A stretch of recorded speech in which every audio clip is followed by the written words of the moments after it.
Topic है शिक्षण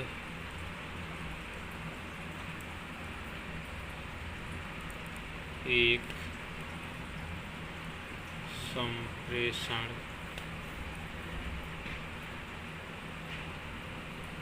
प्रक्रिया।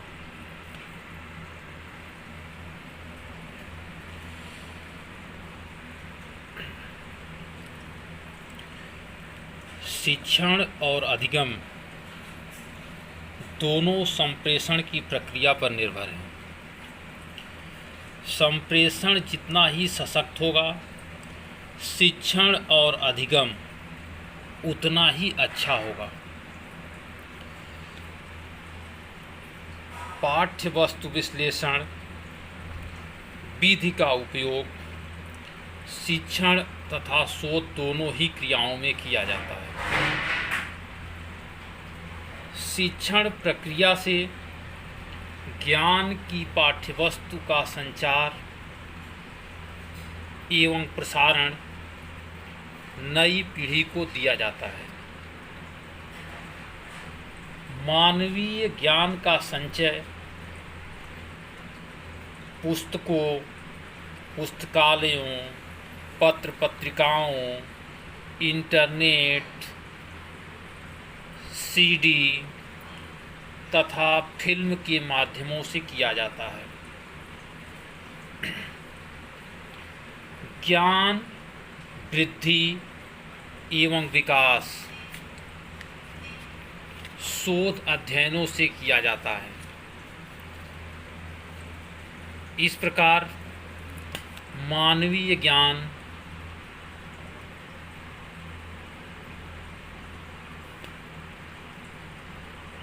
की तीन अवस्थाएं होती हैं। नंबर 1 मानवीय ज्ञान का संचय करना। दूसरा मानवीय ज्ञान का संचार एवं प्रसार करना। और तीसरा मानवीय ज्ञान में वृद्धि तथा विकास करना। ये मानवीय ज्ञान की तीनों अवस्थाओं में संप्रेषण माध्यमों का विशेष महत्व है। इसकी सहायता से ज्ञान का संचय होता है, उसका प्रसार होता है तथा ज्ञान में वृद्धि होती है।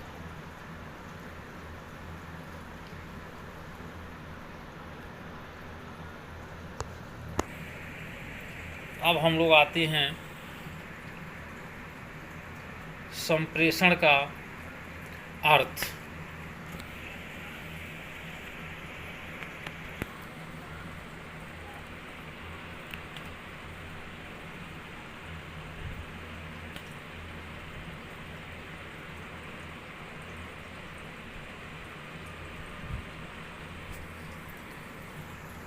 संप्रेषण शिक्षा की रीढ़ की हड्डी है। बिना संप्रेषण के शिक्षा और शिक्षण दोनों की ही कल्पना नहीं की जा सकती। संप्रेषण शब्द अंग्रेजी के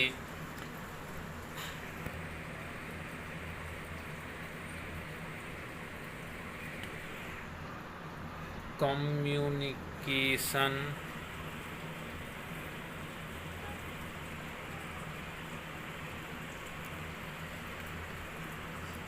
का हिंदी पर्यायवाची शब्द है।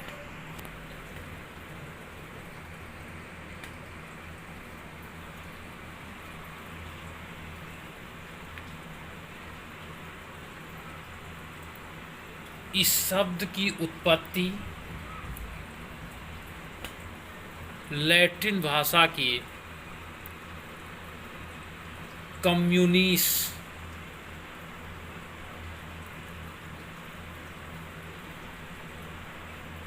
से मानी जाती है। इसका अभिप्राय होता है कॉमन या सामान्य। अतः कहा जा सकता है कि संप्रेषण एक ऐसी प्रक्रिया है जिसमें व्यक्ति परस्पर सामान्य अवबोध के माध्यम से आदान प्रदान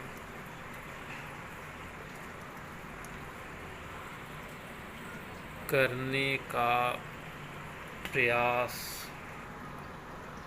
करते हैं।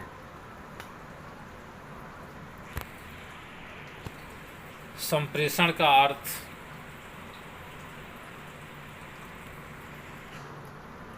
परस्पर सूचनाओं एवं विचारों का आदान प्रदान करना। सभी प्रकार के संप्रेषणों में एक प्रेषक होता है। प्रेषक कुछ कहना चाहता है या अभिसूचना भेजना चाहता है।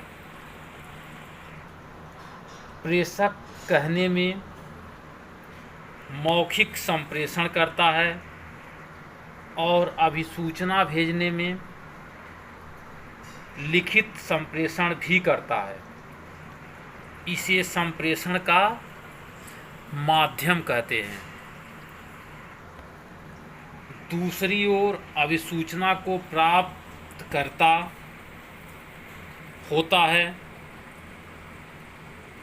यह प्रेषक से अभिसूचना प्राप्त करने की अपेक्षा करता है।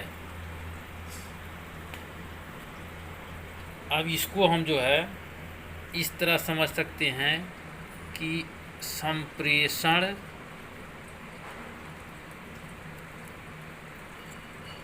का प्रवाह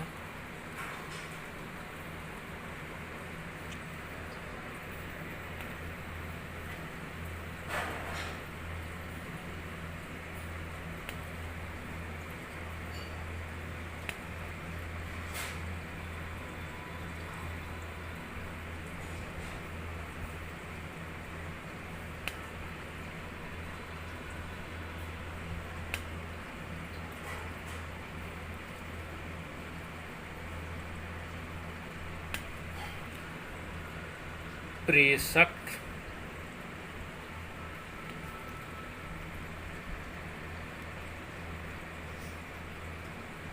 माध्यम प्राप्त करता अभिसूचना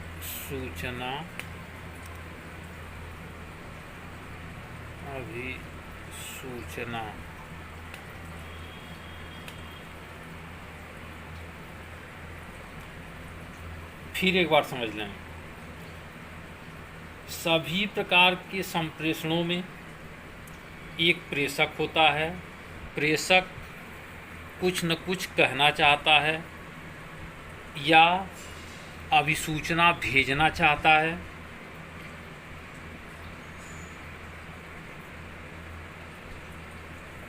प्रेषण का माध्यम कहते हैं। इसी में अभिसूचना को प्राप्त करता है। यह प्रेषण से अभिसूचना प्राप्त करने की अपेक्षा करता है। इसको एक उदाहरण से भी समझ लेते हैं कि कक्षा में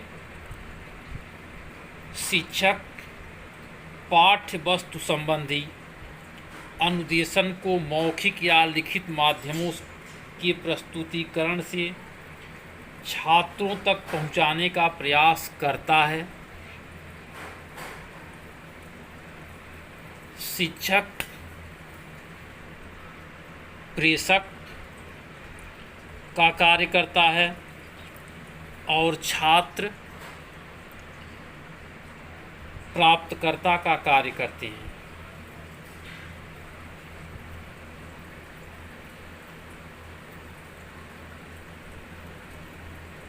प्रेषक की संचार की संपूर्ण प्रक्रिया को संप्रेषण घटना कहते हैं और इसके 3 घटक होते हैं: प्रेषक, माध्यम और प्राप्तकर्ता।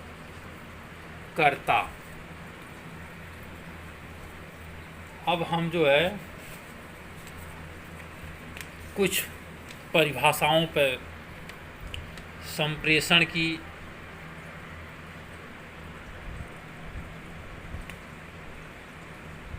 परिभाषा।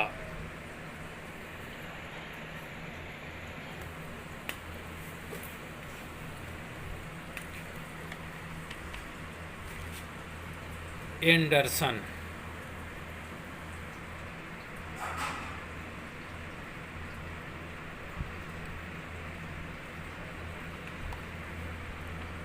संप्रेषण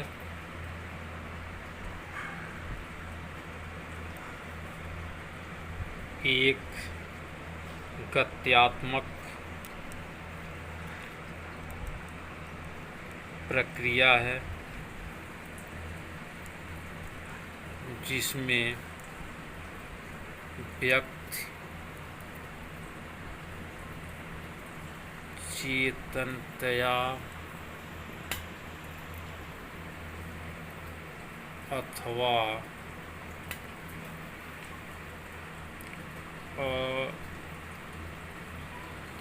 अचेतनतया दूसरों के संज्ञानात्मक ढांचे को सांकेतिक रूप में उपकरणों या साधनों द्वारा प्रभावित करता है। जॉन डीवी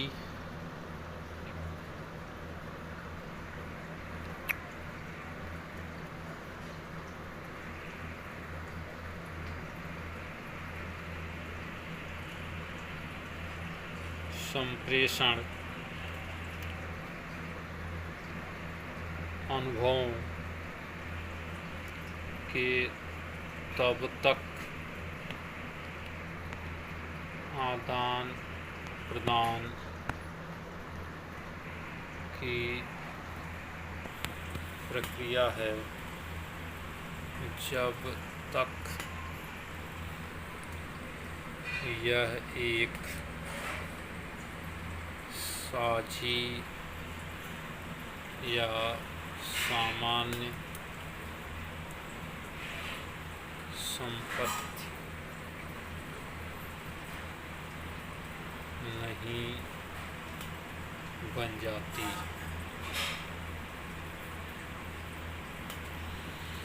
एक परिभाषा और देख लेते हैं। ब्रूकर, ब्रूकर संप्रेषण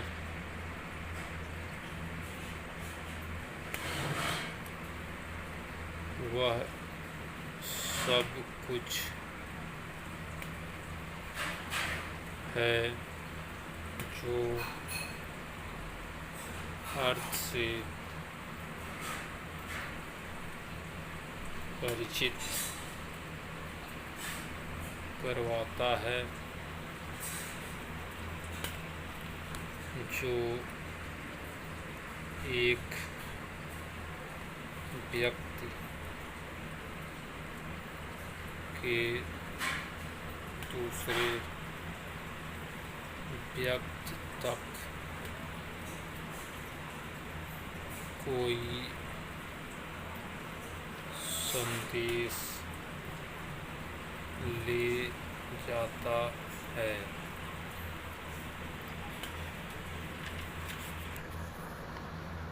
अगर इन परिभाषाओं का विश्लेषण करें और विश्लेषण करने के पश्चात हम यह कह सकते हैं कि संप्रेषण एक प्रक्रिया है, न कि क्रिया। इस प्रक्रिया में दो या दो से अधिक व्यक्ति अंतःक्रिया करते हैं। इस प्रकार हम उसे सामाजिक अंतःक्रिया की संज्ञा दे सकते हैं। इस प्रकार की अंतःक्रिया में दो या अधिक वाक्यों के बीच सूचनाओं, विचारों, भावनाओं और ज्ञान का आदान प्रदान होता है।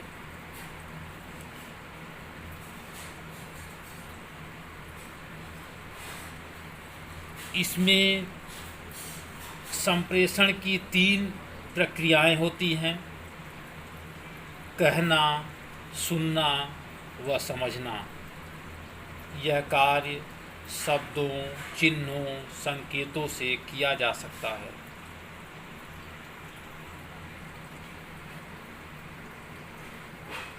रेलगाड़ी के आने जाने का संकेत देने के लिए हरी व लाल रोशनी का प्रयोग, विद्यालयों में घंटी का बजाना आदि संदेश वाहन व्यवस्था के ही साधन हैं। कक्षा संप्रेषण अध्यापकों एवं विद्यार्थियों के बीच विचारों, सूचनाओं, संदेशों के आदान प्रदान की व्यवस्थित तथा नियमित व्यवस्था है।